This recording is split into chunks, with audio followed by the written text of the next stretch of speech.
এফালে সহ্যগত মাতৃ আনফালে আৰ্থিক প্ৰতিবন্ধকতা অদম্য মনোবলেৰে মেট্ৰিকত সাফল্য এজন ছাত্ৰৰ আৰ্থিক অনাটন নেওচি হাইস্কুল শিক্ষান্ত পৰীক্ষাত সুখ্যাতিৰে উত্তীৰ্ণ হল চাপৰৰ এজন কিশোৰ ইংৰাজীত লেটাৰ নম্বৰ সহ প্ৰথম বিভাগত উত্তীৰ্ণ হয় চাপৰৰ সন্দীপন দাস নামৰ ছাত্ৰজন এফালে মাতৃ কৰ্কট ৰোগত আক্ৰান্ত আৰু আনফালে পুত্ৰই পৰীক্ষাৰ কাৰণে চলাই গৈছিল প্ৰস্তুতি মাতৃক শুশ্ৰূষা কৰাৰ লগতে ঘৰৰ কাম-কাজ কৰি সন্দীপনে আজৰি সময়ত পঢ়িছিল কিতাপ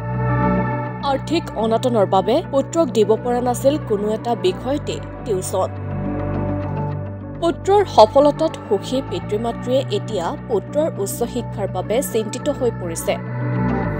দৰিদ্ৰতাই কেতিয়াও শিক্ষাত বাধা দিব নোৱাৰে সেই কথা প্ৰমাণিত কৰিলে চাপৰ প্ৰেছিডেন্সি একাডেমীৰ ছাত্ৰ সন্দীপন দাসে জানিব পৰা মতে দীৰ্ঘদিনৰ পৰাই সন্দীপনৰ মাতৃ কৰ্কট ৰোগত আক্ৰান্ত হৈ আছে চিকিৎসাৰ বাবে সৰ্বোচ্চ হেৰুৱা পৰিয়ালটোৱে পুত্ৰক দিব পৰা নাই পঢ়াৰ ক্ষেত্ৰত সুবিধা কিন্তু পুত্ৰই মাতৃক শুশ্ৰূষা কৰাৰ লগতে ঘৰৰ সকলো কাম-কাজ কৰি প্ৰস্তুতি চলাইছিল পৰীক্ষাৰ বাবে আৰু অৱশেষত হাইস্কুল শিক্ষান্ত পৰীক্ষাত লেটাৰ নম্বৰ সহ প্ৰথম বিভাগত উত্তীৰ্ণ হৈ কষ্টৰ ফল লাভ কৰে ছাত্ৰজনৰ ইচ্ছা বাণিজ্য বিভাগত পঢ়াৰ কিন্তু পৰিয়ালৰ আৰ্থিক অনাটনৰ বাবে যেন সন্দীপনৰ এই সপোন হৈয়ে ৰব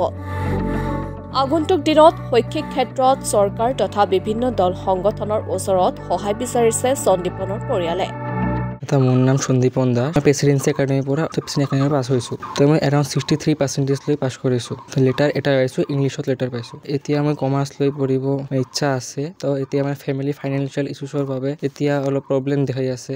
এইটো আশাটো কমপ্লিট হ'লে ভাল হ'ল হয় তো মই মোৰ মাৰ মানে বেমাৰৰ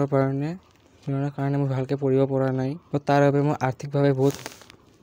বহুত প্ৰব্লেম হৈছে সেইবাবে টিউশ্যন পঢ়া নাই তো মোৰ মাৰ কেঞ্চাৰ হৈছে তো সেইবাবে বহুত প্ৰব্লেম হৈছে এক্সামৰ আগতে দেখা দিছে বেমাৰটো ঘৰৰ কাম নিজে কৰিব লাগিছে মায়ে বেলেগ যায় ট্ৰিটমেণ্ট কৰিব যায় ভাল ৰিজাল্ট কৰিছে এইটো আশা কৰিব পৰা নাছিলোঁ মানে যিটো মানে অৱস্থাত পৰীক্ষা দিছে আৰু মানে তেওঁ ক্লাছ 10তো উঠিছে আৰু মোৰ মানে বেমাৰটো কি হোৱাৰ কাৰণে তেওঁ মানে বহুত মানে পঢ়া শুনাত তেওঁৰ ক্ষতি হৈ গ'ল মানে লাইফৰ এটা মানে মেট্ৰিকত এটা ভাল ৰিজাল্ট কৰিব বুলি সৰুৰে পৰা তেওঁৰ মানে এটা আশা বা সপোন আছিল যিহেতু তেওঁৰ আৰু যিবিলাক ফ্ৰেণ্ডছবিলাক আছে গোটেইখিনি 5টা 6টা এনেকৈ ৰিজাল্ট মানে লেটাৰ লৈ পাছ কৰিছে তো তেওঁৰ এটা আশা আছিল কিন্তু মানে আৰ্থিকভাৱে মানে জুৰুলা হৈ পঢ়াৰ কাৰণে আমি তাইক টিউশ্যন দিব তেনেকৈ পৰা নাই চাপৰৰ পৰা সুজল জামানৰ ৰিপৰ্ট মাই নিউজ এনি